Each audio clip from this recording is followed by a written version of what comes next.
Lei è Tania, oggi ha 40 anni e un incidente stradale avvenuto quando ne aveva 19 le ha cambiato la vita per sempre.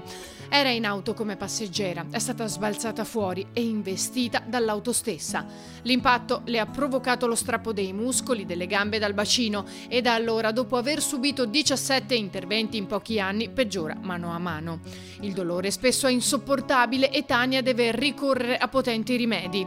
Dopo anni con la pompa di morfina è passata agli oppiacei, ma quello che manca, denuncia, è un sostegno psicologico. Sollevo questa questione, ovvero la mancanza di uno sportello all'interno della terapia del dolore, delle terapie del dolore a livello nazionale di natura psicoterapeutica.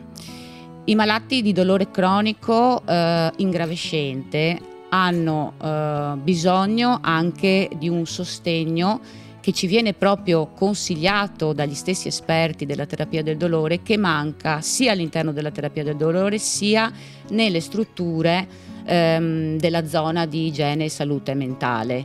Tanto è vero che purtroppo siamo un po' trattati come pallina da ping pong, quindi veniamo inviati da una parte all'altra senza essere seguiti adeguatamente. Tania si è sentita presa in giro in molte occasioni. È stata la stessa terapia del dolore a consigliarmi un supporto psicologico durante l'ultimo ricovero, che purtroppo ho tanti ricoveri in pronto soccorso per subocclusioni intestinali e per questo forte dolore che non cessa con nulla.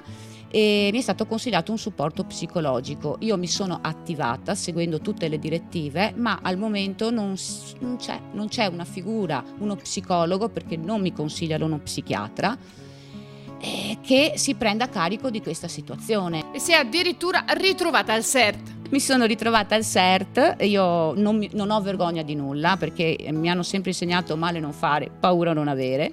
Perciò sono andata anche al CERT, mi hanno fatto l'esame delle urine come se fossi una tossicodipendente, che per carità ne ho pienamente rispetto, ma gli stessi esperti sanno quanto sia diverso l'approccio alle droghe quando si vuole sballare o quando si vuole avere una vita con una qualità diversa, migliore.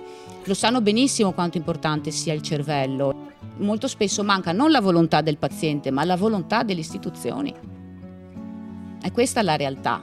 E quindi oltre al danno la beffa, tant'è vero che lo psichiatra che mi ha visto ha detto e ha confermato: non le serve uno psichiatra ma solo un appoggio psicologico ogni tanto per sfogare tutto quello che lei sopporta, però non c'è all'interno dell'igiene salute mentale di Mestre uno psicologo.